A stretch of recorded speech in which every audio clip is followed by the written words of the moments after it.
I am 94 years old and my time is running out. Before I go, I'm going to expose the most dangerous lie you have ever been told. It is a lie your parents taught you. It is a lie your friends repeat. And it is the exact reason why your chest feels so tight with anxiety every single day. Last night, my 25-year-old grandson sat by my bed. He was crying. He told me he was exhausted. He told me he was sacrificing his dreams, his peace, and his entire youth just to make our family proud. I looked into his tired eyes and I told him the one thing that completely broke his heart. I told him, "Stop, we are destroying you. Look at me, I have outlived my enemies. I have outlived my friends. And sitting alone with decades of memories, I can tell you one terrifying truth, the deepest scars of my life, the regrets that actually keep an old man awake at 3 a.m. did not come from my enemies. They came from the people who loved me the most. If you are watching this, you are exactly like my grandson. You think that by trusting your family, listening to your parents, and following your friends, you are doing the right thing. You think it makes you a good person. It doesn't. It makes you a prisoner. There is a silent trap in your life right now. They are pulling you into a grave of regrets, and you are smiling while they do it. I am going to tell you exactly how this trap works. And more importantly, I am going to reveal the one brutal decision you must make tonight to escape it. You can click away right now and go back to sleep. But if you do, I promise you, you will wake up in 60 years in a bed just like mine, realizing you wasted your only life living someone else's script. Sit down, be quiet, listen to an old man's biggest regret. When we are young, we are desperate for a map. The world is chaotic, the responsibilities are heavy, so we look to the people closest to us. We look to our parents, our siblings, our closest friends. We believe that because they love us, they know what is best for us. This is the great trap. This is the great illusion of your 20s. You equate love with wisdom. You equate shared blood with a shared destiny. I remember when I was 26, I had a fire in my belly. I wanted to travel. I wanted to write. I wanted to understand the world in a way that didn't involve a suit, a tie, and a 30-year mortgage. But my father, a good, hard-working man who loved me deeply, sat me down. He looked at me with genuine fear in his eyes. He told me to take the safe job at the bank. He told me that dreams were for fools and that security was the only thing that mattered. I trusted him. He was my father. Why would he lead me astray? So I took the job. I put on the suit. I buried the fire. It took me 30 years to realize a devastating truth. My father wasn't giving me advice based on my potential. He was giving me advice based on his fears. He had grown up in poverty. He was terrified of the cold. He was terrified of hunger. He looked at me and didn't see my dreams. He saw his own nightmares. When I say trust no one, not even your family, this is what I mean. You cannot trust your family to write your destiny. They are looking at you through the distorted glass of their own regrets, their own failures, and their own unhealed traumas. When your mother tells you to marry a certain type of person, she is speaking from her own heartbreak. When your brother mocks your new business idea, he is speaking from his own cowardice. They will clip your wings and call it keeping you safe. You trust them because it feels comfortable. It is so much easier to let someone else make the hard choices. It is easier to fail doing what your parents told you to do than to fail doing what your soul demanded you to do. Because if you follow their path and fail, you can blame them. But regret is a solitary emotion. When you are lying in bed at 85 staring at the ceiling, your parents will be gone. Your friends will be busy. You will be alone with the ghost of the person you could have become. You are trusting flawed, frightened mortals to pilot the ship of your life. It is madness. There is a moment in every person's life where the mirror shatters. For me, it happened in my late 40s. It was a cold November afternoon. I was standing at a hospital window. My closest friend, a man I had known since childhood, had just betrayed me in a profound way, not for money, but for pride. He had spoken ill of me to save his own reputation. I was devastated. I thought I knew him. I had trusted him with my darkest secrets. As I stood looking out at the gray sky, a heavy, quiet realization settled over my shoulders. People are just people. We walk around expecting our friends to be saints. We expect our spouses to be mind readers. We expect our family to be an unshakable foundation. But they are just people. They are fragile. They are selfish. They are tired. They are fighting invisible wars in their own minds that you know absolutely nothing about. Why was I angry at my friend? Because he acted like a frightened, flawed human being, or because I had placed an impossible burden on him?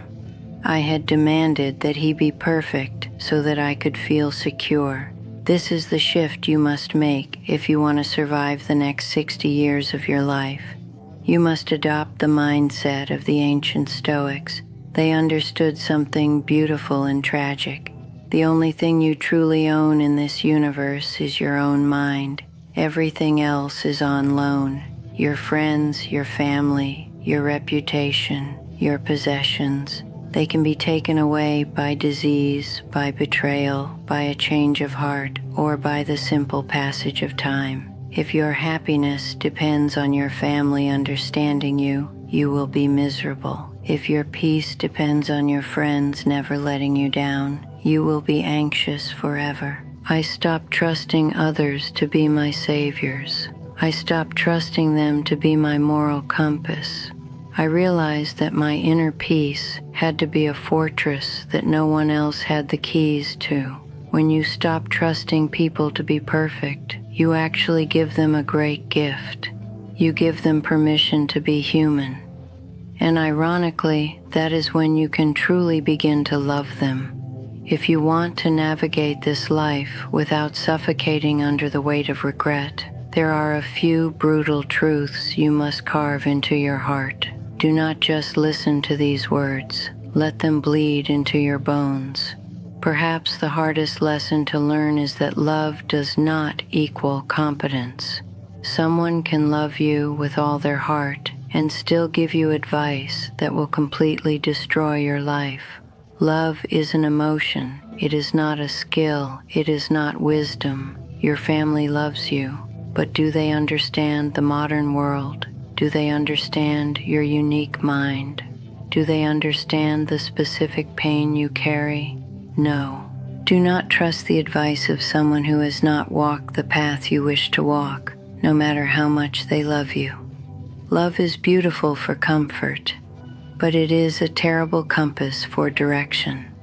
Trust your own intuition. It is a quiet voice often drowned out by the screaming of your anxious relatives. Learn to listen to the silence. And as you walk this path, you must also understand that people change faster than the seasons.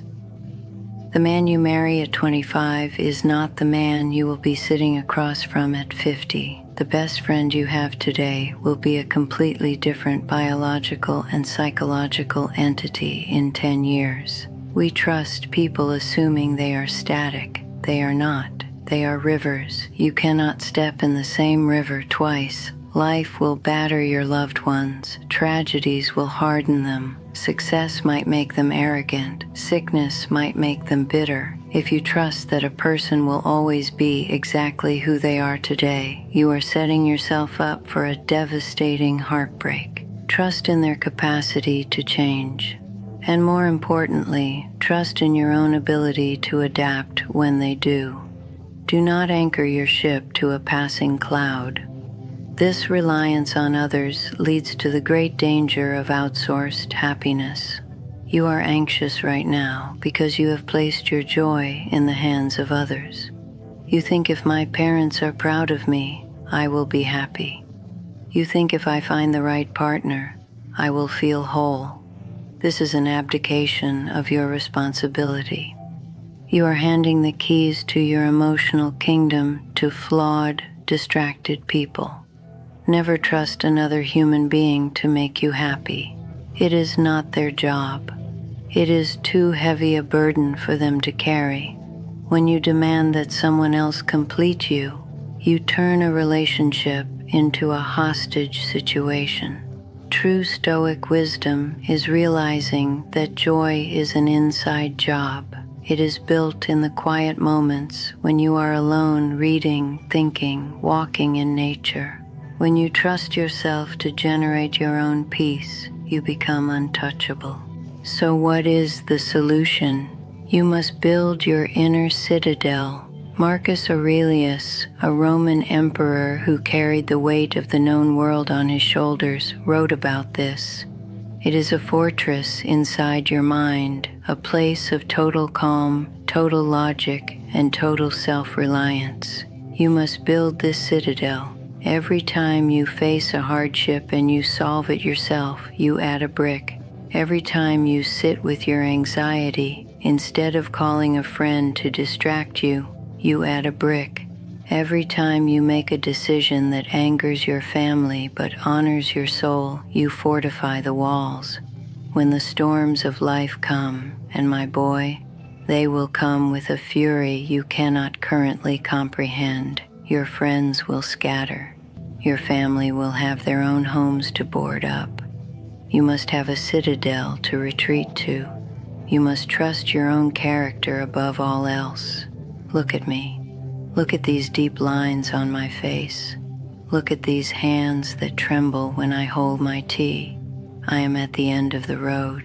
I have seen the curtain fall on the greatest plays. I have stood at the graves of men who thought they ruled the world. And I tell you this not to make you fearful, but to make you brave. When I say trust no one, not even your family, I am not telling you to become cold. I am not telling you to stop loving them. In fact, it is the exact opposite. When you stop trusting people to be your saviors, your guides, and your infallible anchors, you can finally love them for what they actually are. Beautiful, broken, struggling human beings trying to make it through the dark, just like you. I love my parents. I forgave my father decades ago for pushing me away from my dreams. I realize now he was just a scared man trying to protect his son, but I regret trusting his fear over my own courage. I loved the friend who betrayed me. I forgave him too. He was just a weak man fighting for his own survival, but I never let him steer my ship again. You have one life, one brief, terrifying, glorious flash of light between two eternal darknesses. Do not spend it living someone else's script. Do not spend it trying to please ghosts. Trust your own mind. Cultivate your own wisdom. Build your own citadel. Love your family fiercely. Hug them, share meals with them, cry with them. But when it is time to make the choices that define your soul, walk into the quiet room of your own mind, lock the door, and trust absolutely no one but yourself. If these words resonated with the quiet part of your soul, the part that knows I am telling you the truth, do not just walk away. Join this circle. Subscribe to this channel. Not because I care about numbers. I am 94. Numbers mean nothing to ghosts. But because in this noisy world, you need a quiet place to be reminded of what is real. We will walk this road together. But remember, the steps are yours to take. Take care of your mind, young one. Time is shorter than you.